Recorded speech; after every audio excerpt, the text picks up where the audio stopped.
ये भैंस है और भैंस गए थे किसी का फसल चढ़ने के लिए और फसल वाले ने किया रोक तो मार दिया गोली उसको और छोड़ दिया जिंदगी से रोक।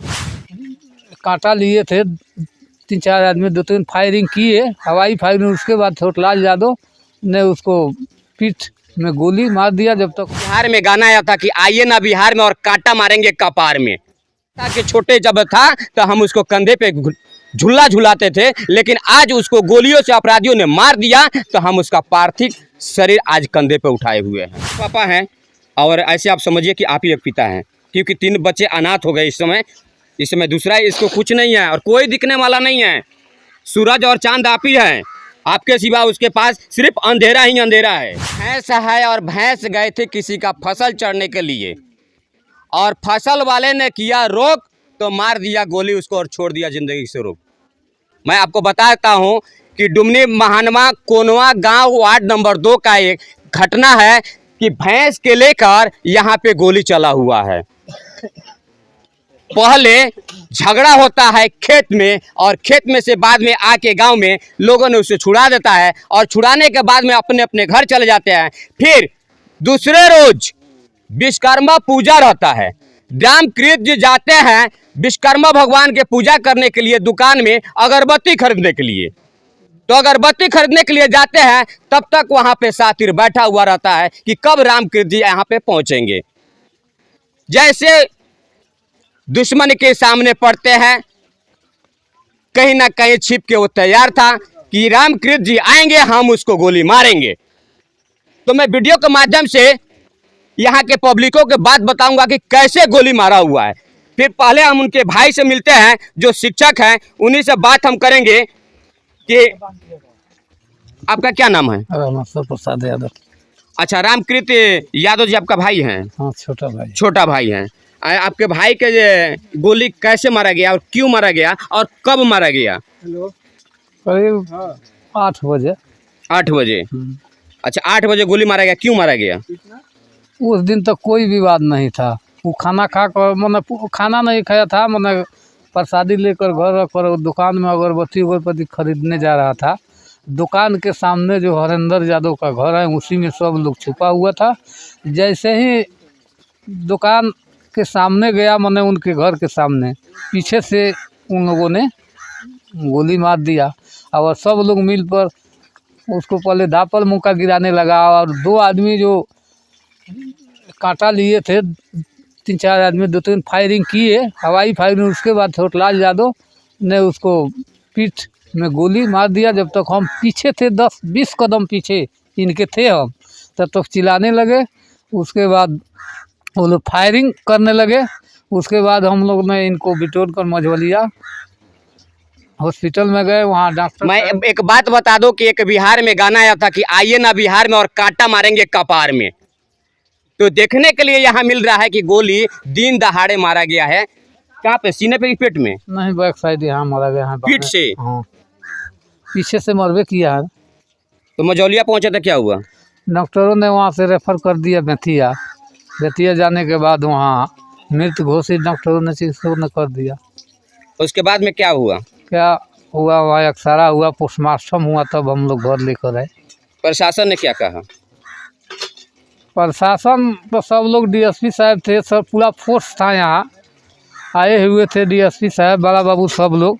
जो दाह संस्कार आप लोग कीजिए, FIR करा दीजिए। उसके बाद हम हत्यारों को जहाँ भी छिपा होगा उनको पकड़ कर उचित कार्रवाई करेंगे। लेकिन घटना को संज्ञान प्रशासन ले लिया है? हाँ, घटना को मैंने हम लोग FIR मैंने दर्ज करा दिए हैं। तो संज्ञान में प्रशासन को चला गया। प्रशासन आपसे कभी बात किया? हाँ, अभी बड़ा बाबू बात किए हैं। कितना नाम दर्ज है? 6 नाम दर्ज है। 6? अच्छा, अज्ञात में भी नाम डाले हैं? हाँ, आम लोग भी थे। हाँ, अज्ञात में भी डाले। अच्छा, अब आपके भाई तो चले गए, छोटे भाई थे, अगर वो होते तो कहते कि मेरे बड़े भैया नहीं हैं, लेकिन बड़े भैया का रहते हुए अगर छोटे भाई चला जाए तो बड़े भाई के दिल पर क्या बीतता होगा वो बड़े भाई ही बताएंगे। वो तो हम जानते हैं। अब उनको बच्चा को जितना करना होगा करेंगे। जब कंधे पे जब अपने छोटे भाई को पार्थिव को उठाए होंगे तो जमीन इनके पैरों से खिसक गया होगा कि मैं इस दुनिया में रहूं कि ना रहूं, क्योंकि मेरे छोटे भाई आज कंधे पे है। एक समय था कि छोटे जब था तो हम उसको कंधे पे झूला झुलाते थे, लेकिन आज उसको गोलियों से अपराधियों ने मार दिया तो हम उसका पार्थिव शरीर आज कंधे पे उठाए हुए हैं। देखिए रोइए मत, नहीं रोइए नहीं सर, आप एक गुरुजी हैं और बच्चे को ज्ञान देते हैं, रोइए मत। अब छोड़िए, अब कुछ मत कहो। रामकृत यादव जी का 3 पुत्र हैं जो अभी सब पढ़ रहे हैं, अब उनका क्या होगा? क्या होगा, वो पढ़ेगा, ऊपर वाला जिस ऐसा करेंगे हमारा सहयोग रहेगा उन लोग के साथ। देखिए बहुत भावुक हो गए हैं, आँख से आंसू मत निकालिए। आप एक बच्चे का गुरु हैं और इस बच्चे का आप पिता हैं, अब आप ही पिता हैं। ऐसे भी बड़े पापा हैं और ऐसे आप समझिए कि आप ही एक पिता हैं, क्योंकि 3 बच्चे अनाथ हो गए इस समय दूसरा इसको कुछ नहीं है और कोई दिखने वाला नहीं है। सूरज और चांद आप ही हैं, आपके सिवा उसके पास सिर्फ अंधेरा ही अंधेरा है। ठीक है, हमको जितना बनेगा उतना उन लोग को करेंगे। जिस तरह वो पढ़ा रहा था उस तरह हम पढ़ाएंगे उनको, चाहे अपना ज़मीन बेच कर पढ़ाएं, चाहे मैंने सहयोग उन लोग को हमारा 100% रहेगा। एक भाई का दर्द भाई जानता है कि भाई के बिछड़ने के बाद सामने वाले को पता नहीं चलता है कि दर्द क्या होता है। जब भाई चला जाता है तो उसकी यादों में आंख से आंसू निकलता रहता है और सोते समय में कलेजे में कुहक कुहक का निकलता रहता है। लेकिन जिसके साथ घटना घटता है वही जानता है, जिसके साथ में घटना नहीं है वो क्या जानता है। कुछ लोग हैं कि यहाँ पे शोक मनाएंगे और कुछ लोग आएंगे जो नज़ारा लेंगे और चले जाएंगे। मैं फिर से बता दूं कि यहाँ पे कुछ लोग हैं, उनसे भी मैं कुछ जानकारी लूँगा। बहुत बढ़िया आदमी थे और हमारे बहनों थे। कल हम लोग सुने घटना घट गई तो कल आज सुबह पहुँचे यहाँ पे तो देखते यही। अच्छा, अक्सर देखा जा रहा है कि जितने बढ़िया आदमी हैं उन्हीं को गोली मारा जा रहा है। हाँ, ये तो बात सही है कि कोई भी किसी से आज तक झगड़ा भी नहीं किया है उन्हें। हम इतना भी हमारे गांव में जाते हैं तो इतने प्रशंसा करते लोग, यहाँ भी सुनते हैं कि हाँ रामप्रीत जी अच्छा आदमी थे और उसको साथ में कैसे अपने ज़मीन के अपने फसल के रखने के लिए बोले तो दूसरा आदमी गोली चार्ज कर दिए। तो भैया ये बिहार है और अपराधियों का बौछार है और अच्छे लोग का ढूंढ ढूंढ के मारना इनका काम है। बाकी मैं इनके पुत्र हैं, क्या नाम होगा? दीपक कुमार। दीपक जी, आप कौन सा क्लास में पढ़ते हैं? Graduation 3rd year. इस 19 तारीख से मेरा एग्ज़ाम है। आप 3 भाई है ना? जी। आपके बीच वाले भाई? वो दिल्ली रहता था, यूपीएससी का तैयारी करता और था। छोटा वाला?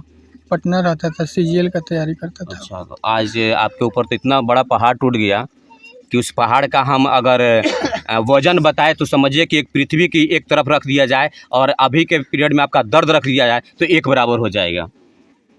इस दर्द से उभरने के लिए आपने कुछ देखा, क्योंकि इस परिवार का अब आप मुखिया बने। अभी तो हमें कुछ भी दिखाई नहीं दे रहा है। अभी तो हम सही से संभले भी नहीं थे। समाज क्या होता है उसके बारे में हमारे पिताजी अभी तक हम लोग को पढ़ाई के सिवा कुछ नहीं किया कराए थे।